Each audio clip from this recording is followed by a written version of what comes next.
رب العالمین والصلاة والسلام علی سید الانبیاء والمرسلین۔ آج جو آپ کے کومنٹس آئے ہوئے ہیں، سوالات آئے ہوئے ہیں، آج انشاءاللہ ان کا جواب دیتے ہیں۔ پہلا سوال یہ کہ مولانا صاحب میں نے پہلی رکعت میں چھوٹی سورت پڑھ لی تھی اور دوسری رکعت میں بڑی پڑھی ہے، تو میرے لیے کیا حکم ہے؟ یاد رکھیے گا کہ طریقہ کار تو نماز کے اندر یہی ہے کہ آپ کی پہلی رکعت میں جو آپ نے سورت پڑھنی ہے وہ سورت بڑی ہونی چاہیے، اور دوسری رکعت کے اندر سورت آپ کی پہلے والی رکعت سے چھوٹی ہونی چاہیے۔ تو لہٰذا جو طریقہ کار ہے وہ تو یہ، لیکن کبھی کبھار اتفاقاً ایسا ہو جائے کہ بھی پہلے آپ نے چھوٹی پڑھی ہے بعد میں بڑی بھی پڑھ لی ہے، تو بہرحال نماز ہو جائے گی، اس میں کوئی حرج کی بات نہیں ہے۔ ناپاکی کی دوسرا سوال ہے کہ ناپاکی کی حالت میں کھانا پینا کیسا ہے؟ یاد رکھیے گا کہ ناپاکی کی حالت میں کھانا پینا درست ہے، اجازت ہے، کھانے پینے کے اوپر کوئی حرج نہیں ہے، لیکن اس میں بہتر یہ کہ آپ کلی کر لیں، یا اس سے بہتر یہ کہ آپ وضو فرما لیں، وضو کرنے کے بعد آپ ناپاکی کی حالت میں کھا لیں گے تو کوئی حرج کی بات نہیں ہے، اور اگر غسل کر لیں تو پھر تو بہت ہی اچھی بات ہے، سبحان اللہ۔ لیکن بہرحال اگر آپ وضو بھی نہیں کرتے اور غسل بھی نہیں کرتے، ان دونوں کے بغیر آپ کچھ کھا لیتے تو بہرحال کھانا جائز ہے، اس میں کوئی حرج کی بات نہیں ہے، کھانے کی گنجائش ہے بہرحال۔ مولانا صاحب میت کو غسل کون دے گا؟ میرے خیال میں یہ سوال پوچھنا چاہتے ہیں کہ میت کو غسل دینے کی ذمہ داری کس کے اوپر ہے۔ یہ بڑا اہم سوال ہے جی۔ ہمارے یہاں آج کل معاشرے کے اندر جو ہے نا، وہ میت کو غسل دینے کے لیے لوگ ڈھونڈ رہے ہوتے ہیں کہ بندہ کہاں سے ہمیں ملے گا۔ بعض دفعہ بندہ نہیں ملتا تو 2-4 گھنٹے بیچارے انتظار کرتے رہتے اور میت کو غسل نہیں دیتے۔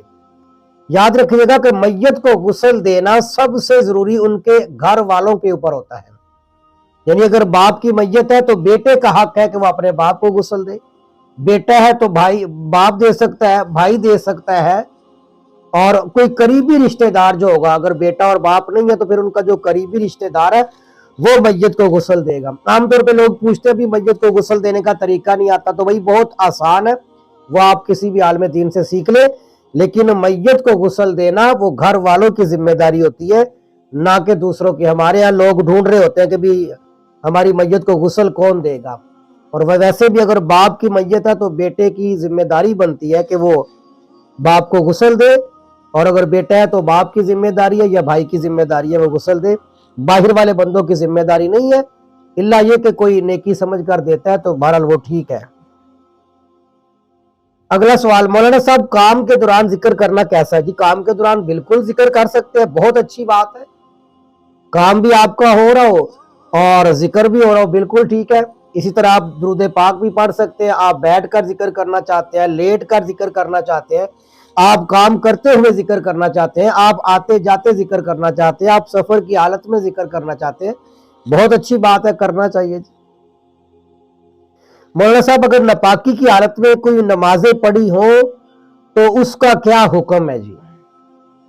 یعنی بندہ ناپاک ہے اور ناپاکی کی حالت میں ہی بندے نے نمازیں پڑھی ہیں، تو اس میں ذرا تفصیل سمجھ لیجیے گا کہ تفصیل تو یہ ہے کہ اگر تو آپ کو پتا ہے کہ آپ نے وضو نہیں کیا یا آپ ناپاک ہے اور ناپاکی کی حالت میں آپ کو علم بھی ہے کہ اس وقت میں ناپاک ہوں اور پھر بھی آپ نماز پڑھ رہے ہیں، تو یہ بہت بہرحال خطرناک بات ہے، اس لیے کہ اس کے اندر نماز کی توہین ہے۔ اگر آپ ناپاکی کی حالت میں آپ کو علم بھی ہے کہ آپ ناپاک ہیں اور پھر نماز پڑھ رہے ہیں، تو اس میں نماز کی توہین جو ہے نا وہ سمجھ آتی ہے، تو لہٰذا اس طرح کا معاملہ بڑا خطرناک ہے۔ بعض علماء نے تو لکھا ہے کہ جان بوجھ کر بندہ ایسا کرے گا تو وہ ایمان سے ہی نکل جائے گا، کلمہ بھی دوبارہ پڑھنا چاہے گا، تو لہٰذا ناپاکی کی حالت میں نماز پڑھنا بہت سخت منع ہے جی، جائز نہیں ہے، الا یہ کہ بندہ ناپاک تھا اور ناپاکی کی حالت میں، جیسے مثال کے طور پر بعض دفعہ بندہ سونے کی حالت میں بندہ ناپاک ہو جاتا ہے اور صبح اٹھ کے نماز فجر ادا کر لیا، بعد میں پتہ چلا کہ میں تو ناپاکی کی حالت میں تھا،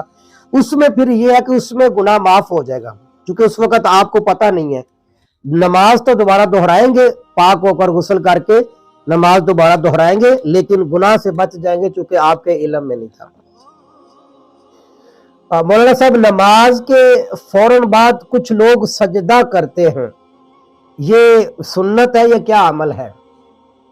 دیکھیں یہ سنت عمل نہیں ہے، آپ علیہ الصلوۃ والسلام اور صحابہ کرام سے یہ عمل ثابت نہیں ہے کہ نماز کے فوراً بعد سجدہ کرنا۔ تو نماز کے فوراً بعد سجدہ کرنا، یہ علماء کرام نے اس کو کراہت سے ساتھ لکھا ہوا، یہ مکروہ ہے۔ ہاں الا یہ کہ ویسے کبھی کبھار آپ سجدہ اکیلا کر لیں، اس میں کوئی دعا کر لیں تو وہ شریعت میں جائز ہے، لیکن ہر نماز کے فوراً بعد سجدہ کرنا یہ بہرحال مکروہ ہے، ایسا کرنا نہیں چاہیے۔ مولانا صاحب کوئی ایسا وظیفہ بتا دیں کہ جہاں شادی کرنا چاہتا ہوں وہاں پر ہو جائے۔ مولانا صاحب ایسا وظیفہ بتا دیں کہ جہاں میں شادی کرنا چاہتا ہوں وہاں پر ہو جائے۔ تو بھائی اگر آپ کے پاس کوئی ایسا وظیفہ ہو تو آپ ہمیں ضرور بتائیے گا، بس دعا کریں اللہ تبارک و تعالیٰ کی بارگاہ میں، انشاءاللہ اللہ پاک کا ثواب بنا دیں گے۔ اگلا سوال، بچوں کی قسم کھانا کیسا ہے؟ عام طور پہ والدین جو ہے وہ بچوں کی قسمیں کھا لیتی ہیں لڑائی جھگڑے میں، یا ویسے بھی کوئی اور معاملہ ہو تو کہتے ہیں میں اپنے بچوں کی قسم کھاتا ہوں، یا بعض دفعہ کوئی لوگ کہتے ہیں جی میں آپ کے سر کی قسم کھاتا ہوں، میں آپ کی آنکھوں کی قسم کھاتا ہوں۔ اس طرح کی بھی مزید بڑی بڑی قسمیں جو ہے نا آج کل اٹھائی جا رہی ہیں۔ تو یاد رکھیے گا کہ اس طرح کی قسموں کا شریعت کے اندر کوئی اس کی حیثیت ہی نہیں ہے، اس لیے کہ قسم جو ہے وہ جب بھی کھائی جائے تو قسم اللہ کے نام کی ہوتی ہے۔ یہ جتنی ہے نا، میں آپ کے سر کی قسم، آپ کی آنکھوں کی قسم، میں اپنے بچے کی قسم، یہ ساری قسمیں جو ہے نا اگر اٹھا بھی لے تو ان کا کفارہ نہیں ہوتا، کیونکہ یہ قسم کے معنی میں نہیں ہوتی۔ قسم جب بھی کھائی جائے گی اللہ تبارک و تعالیٰ کے نام کی ساتھ کھائی جائے گی، اور اللہ کے محبوب علیہ السلام بھی جب قسم کھاتے تھے تو اللہ کے نام کی قسم کھاتے تھے۔ تو اللہ کے نام کی قسم کھائیں گے، پھر اگر وہ ٹوٹ جاتی ہے تو اس کا کفارہ بھی ادا کرنا پڑے گا۔ لیکن یہ جو قسمیں کھائی جاتی ہیں، بچوں کی قسمیں، سر کی قسمیں، یہ صرف الفاظ ہوتے ہیں، ان سے قسمیں ادا ہی نہیں ہوتی اور ان کی کوئی حقیقت نہیں ہے جی۔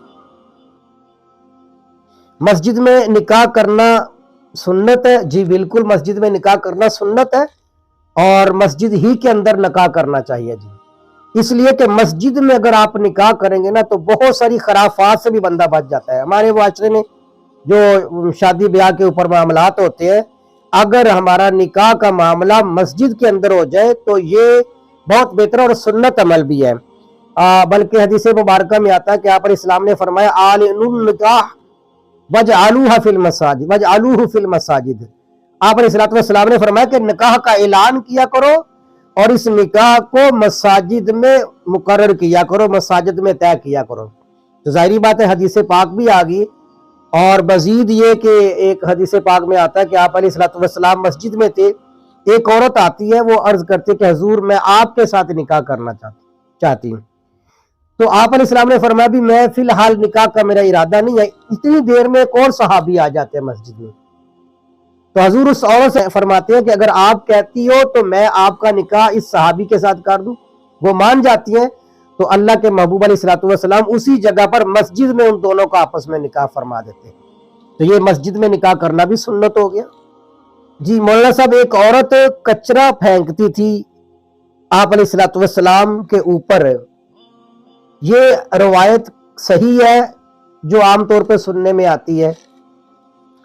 دیکھیں جہاں تک ہم نے احادیث مبارکہ کی جتنی کتابیں پڑھی ہے نا، بخاری شریف سے لے کر ابن ماجہ تک، تو 6 حدیث مبارکہ کی بڑی کتابیں ہیں جن کو سیاہ ستہ کہتے ہیں، ان کے اندر تو اس طرح کی روایت کا نام و نشان بھی نہیں ہے، اور باقی بھی حدیث کی کتابوں میں کہیں بھی یہ روایت نہیں ملتی ہے۔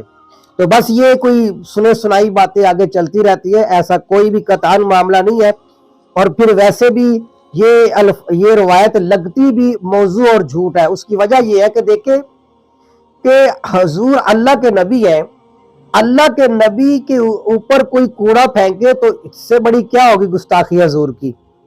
اور عام طور پر دیکھا گیا کہ حضور کے جتنے بھی گستاخ تھے ان کو ایمان کی دولت نہیں ملی، تو لہذا یہ کہنا کہ وہ کوڑا پھینکتی تھی جب وہ بیمار ہوگی اور پھر اس کے بعد آپ ان کے گھر میں پتہ چلے گا، تو یہ بالکل جھوٹی روایت ہے۔ اس کا کسی حدیث کے اندر کسی دور تک بھی نام و نشان نہیں آپ کو ملے گا۔ مولانا صاحب عورت کی کمائی پر شوہر کا حق ہے؟ یہ غالباً پوچھنا یہ چاہ رہے ہیں کہ عورت جو پیسے کما کے لاتی ہے ان پیسوں کے اوپر شوہر کا حق ہے؟ تو بھئی شرعی اعتبار سے تو دیکھیں کہ اس کے اوپر کوئی حق نہیں ہے، وہ عورت کی کمائی ہے اور عورت کے وہ کمائے ہوئے پیسے ہیں،